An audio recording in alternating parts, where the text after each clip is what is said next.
Hey all, Ron here from Military Images Magazine with a new episode of Life on the Civil War Research Trail.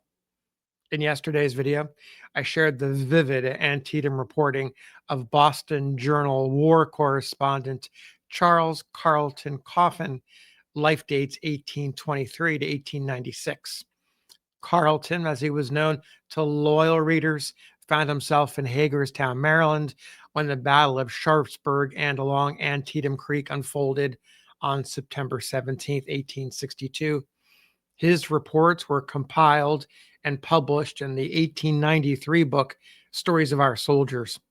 In part one yesterday, we heard about Carleton's departure from Hagerstown for Sharpsburg. That was the morning of the battle, and what he experienced through about noon of the deadliest single day in U.S. military history. In this video, the second of three parts, Carleton shares his experience from about noon, around noon on the 17th, until he sets out for the Burnside Bridge. Carleton begins a little before noon. General McClellan and staff crossed the Antietam and rode up to the woods from which Sedgwick had advanced. He looked over the field toward the Dunker Church, examined with his glass the Confederate position a few moments, rode along the lines a short distance, and returned to his headquarters.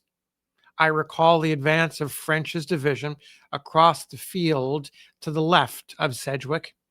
It was advancing with the brigade in front. The sun at that moment burst through the clouds and was reflected from gun barrel and bayonet. There was a light breeze from the southwest, sufficient to display the flags in all their beauty. It was an inspiring spectacle. And yet, as I beheld it, I experienced a feeling of sadness, knowing that before sundown, many of these brave men would be killed or wounded. I followed McClellan back to his headquarters, located at a large farmhouse. From that point of view, with the telescopes belonging to the headquarters, the officers of his staff could see the battlefield from the Dunker Church southward to Sharpsburg. McClellan was sitting upon the piazza in conversation with Fitzjohn Porter, whose corps was near at hand, numbering 12,000. It was secreted from the enemy by a hill.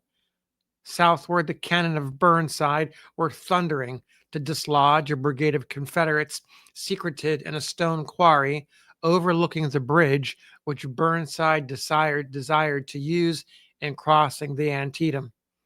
After a short stay at headquarters, I rode forward to the houses of Messrs. Mumma and Roulette.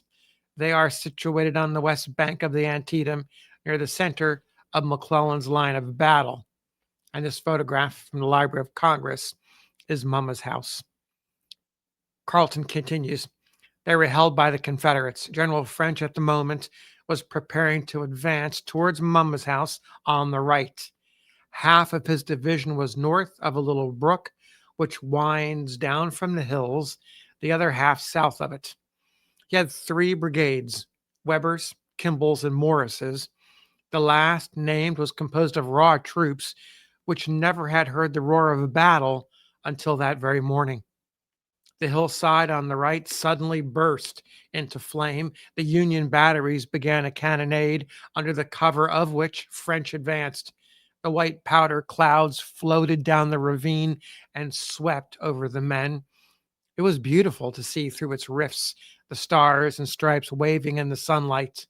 From the hill beyond Mumma's house, the Confederate artillery opened fire, a portion of the guns replying to the Union artillery, and another position hurling shells upon the advancing line.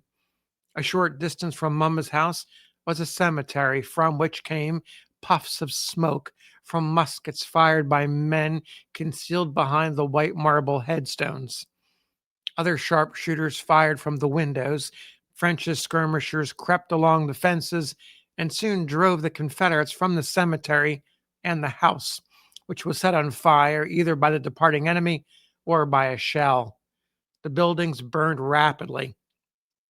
If there can be grandeur in a battle scene, The scenery at this moment formed a grand picture with the cannon of both armies flaming, the buildings on fire, a dark pillar of cloud rising heavenward, 10,000 men advancing slowly across the green fields, their banners waving and bayonets gleaming in the sunlight. Just beyond the house of Mr. Mumma is a road leading from the Hagerstown Turnpike near the church to the Boonesboro Turnpike. It is spoken of now as the Sunken Road. It formed a natural rifle pit for the Confederate troops under D.H. Hill. Beyond this way was a cornfield in which Hill stationed his second line with his artillery planted on a knoll higher up near the Hagerstown Turnpike. It is but a short distance southward from Mumma's to Roulette's house. Beyond the latter, the ground rises sharply and steep for a short distance and then descends slightly toward the sunken road. The house and the large barn of Mr. Roulette, with the peach trees and apple orchard immediately behind it, was a conspicuous point. French's division extending to these buildings immediately south of it, Richardson's division, was in line, preparing to advance up the steep slope upon the Confederates concealed in the sunken road. The line of advance taken by French led Weber's brigade directly against the smoking ruins of the building.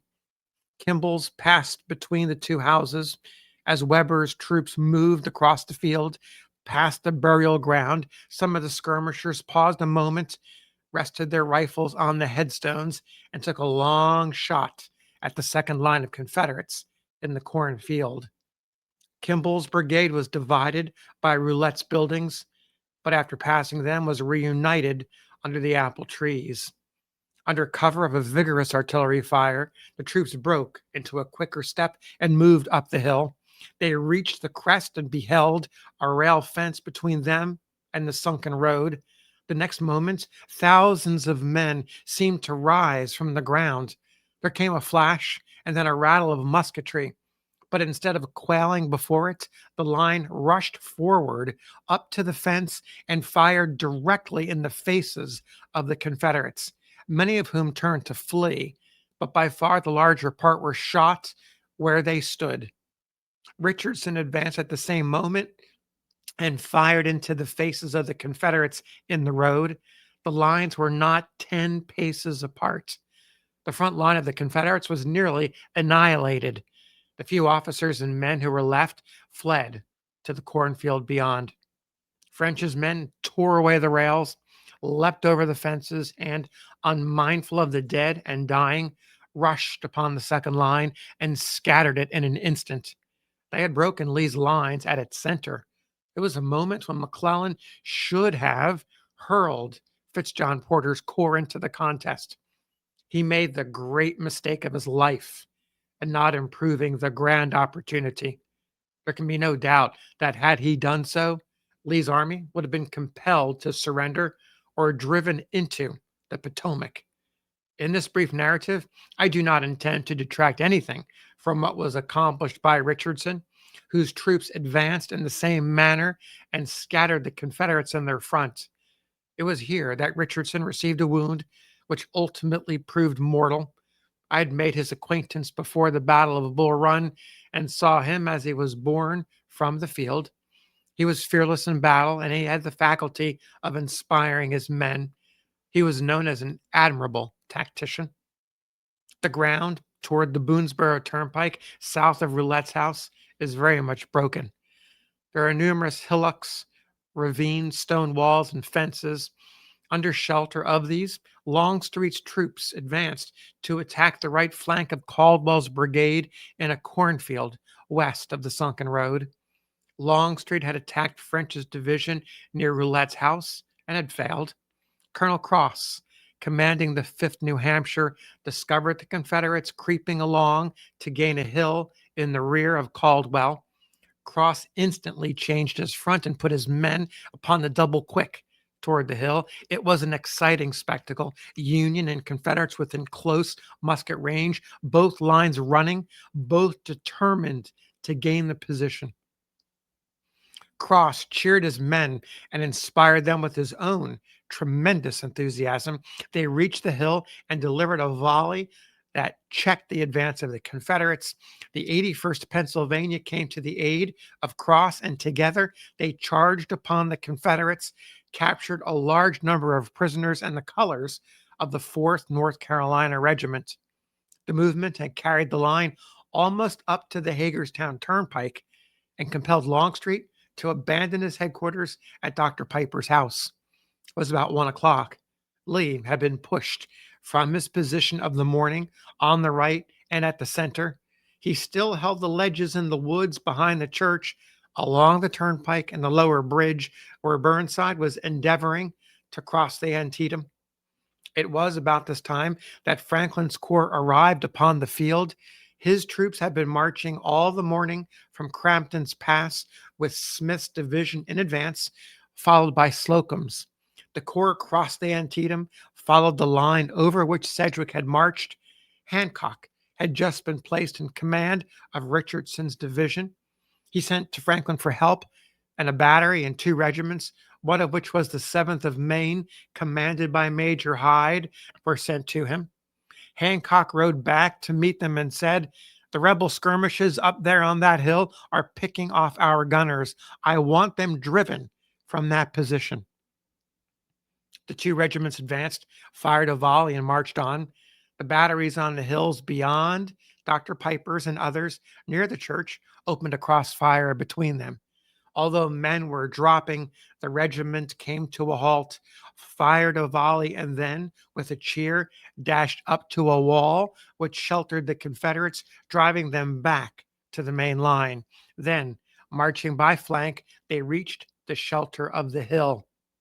While this was taking place south of Roulette's, the contest was raging by Mumma's house. French had been compelled, after driving the Confederates from the sunken road, to fall back into the shelter of a ravine. His men were out of ammunition. It was at this moment that the remainder of Franklin's troops moved across the field northeast of Mumma's, led by Irwin's brigade. It charged upon the Confederates and compelled them to retreat across the turnpike, but it received an enfilading fire and was obliged to fall back. General Franklin was arranging his troops for an assault when Sumner said they did not think it advisable to make an attack. It would seem that Sumner, although brave and energetic at times, fell into despondent moods. He had suffered great loss in the morning and possibly may have felt that his tactics were faulty. Be that as it may, Sedgwick had been driven, and French and Richardson were exhausted. There was a consultation between Sumner, Franklin, Smith, Slocum, and Newton, and also General Hunt, commanding the artillery. Franklin wanted to bring up 50 pieces of the reserve artillery and rain shell upon the enemy for half an hour, then charge with 2 divisions and break their lines. Smith, Slocum, and Newton agreed with him. Sumner alone opposed the plan. A little later, General McClellan arrived and directed the commanders to hold their positions, but to make no attack. As I rode along the lines, I heard the soldiers and the line officers discussing affairs. There was a general expression that McClellan was making a mistake. The reserve artillery was close at hand and had taken no part in the battle. They believed that under heavy artillery fire, they could break the Confederate line at the center. Riding once more toward the right, I came upon General Howard and was talking with him when an officer dashed up and said, "The rebels are advancing to attack us from the woods by the church." General Howard glanced across the field, which had been trampled by the troops of Hooker, Mansfield, and Sedgwick. We could see in the woods and among the tasseled corn the Confederate line seemingly about to advance. "Let them have the heaviest fire possible from the batteries," said Howard. A few minutes later, the 30 cannon on the ridge by Poffenberger's opened a terrific fire, and the Confederate line quickly disappeared. It was evident that the fighting for the day was over on the right and in the center. It was at this moment that a tremendous cannonade opened on the extreme left. I could not go down the west bank of the Antietam, for such a movement would have taken me into the Confederate lines. But crossing the lines, I reached McClellan's headquarters and once more saw the troops of Fitzjohn Porter, where I saw them in the morning, and then rode on to learn what Burnside was doing. We'll pause here with Carleton leaving the front, the center, the right and the front and the center part of McClellan's lines at Antietam in the afternoon of the 17th. Tomorrow we'll pick up when Carleton rides over to see Burnside and the bridge that became known in his name. Thanks for listening. We'll see you on the next episode of Life on the Civil War Research Trail.